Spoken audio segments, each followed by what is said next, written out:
Hello ladies and gentlemen, Technique Tuesday. This is part 2 in our series on how to modify your deadlift. So last video on our Technique Thursday, we went through the trap bar deadlift, which is a very, very good option for people that are maybe struggling to do a straight bar or a conventional deadlift because it causes them some lower back issues. So if you haven't seen that, you can go back and watch it.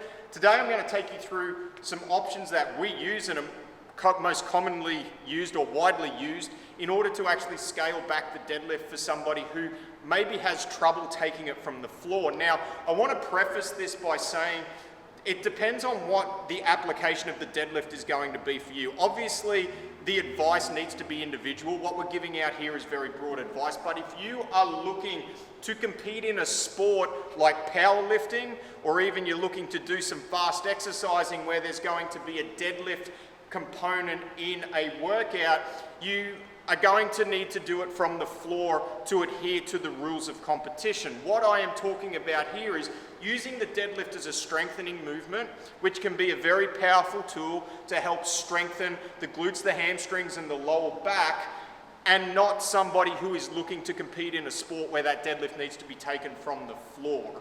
Okay, so with the deadlift, the thing is, when you are taking it from the floor, what we find a lot, especially for people that are deconditioned or people who are nursing back issues, is in order to get the bar from the floor, a lot of people will get themselves into a position where they've got almost this anterior pelvic tilt and that lower back is rounded out. And then when they pull it from the ground, there's no tension through their glutes and their hamstrings, and they're really just putting all that pressure on their lower back. And when we start to look at doing like what we've got here, so we've got two options where we've got the bar elevated onto a set of blocks, we've got a bar elevated onto a set of plates, and we start doing that and bringing it up off the ground, we actually find they can get themselves into a good position. So usually if somebody is in a pretty bad state and causing a lot of pain, we'll start by teaching that person how to hinge. And one of the ways we'll do that is to do it from, we're using jerk blocks here. You can do it with stacking a few more plates higher. You can also do it if you've got spotting arms on a squat rack and doing it as a rack pull. But ideally, we're going to start from just above the knee or about mid-quad, and we're going to get them in a good position where they're over the bar, everything's set, keeping those shoulder blades in a good position, and then we're just working on pulling up, squeezing those glutes as they stand up, then driving those hips back, bringing it back down to the box, and making sure that they've got everything nice and set when they do it. So this is option one. This is a starting point, and this is probably where we'd start somebody who maybe has some major back issues, okay, that are going to limit them.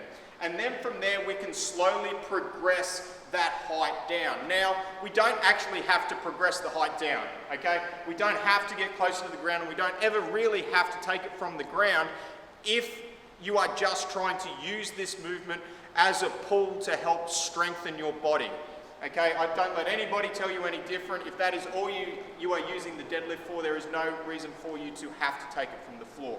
Okay, and then we can start to work to something like this, because not everyone's going to have squat racks, not everybody's going to have jerk blocks that they can use, but you can just use a pair of, say, 20 kilo bumper plates, or, you know, quite high plates, or even a set of blocks, and you can set yourself up from here. And what we find is just by taking those the plates up off the ground a little bit higher, people are able to get themselves in a better position, which means that there's less pressure on their lower back, there's more glute and hamstring engagement, and then as they stand that bad boy up, they're not putting any pressure on that lower back. Nice and controlled all the way back down to those guides, rather than having to take it all the way to the floor, being in a nice position, and then as they go that little bit lower, they don't have that range of motion to keep tension on in that position. So this is number 2.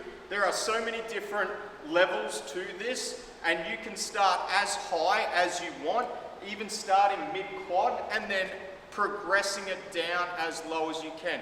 If you have a goal, even if you're not competing, to deadlift from the floor and you struggle with the deadlift, this is a good way to start. You can build up strength at one height and then progress that height closer and closer and closer to the ground while working on that mobility. If you want some hip mobility tips, we've got plenty of videos on our YouTube page, so you can go and find them. But this is a good way to scale back that conventional deadlift, which for a lot of people is a movement that they have some trouble with, especially if you have lower back issues. That's it for another week. Hope you guys enjoyed it. Let us know if you've got any questions. Make sure you like, share, recommend to a friend. We'll see you next week. Bye.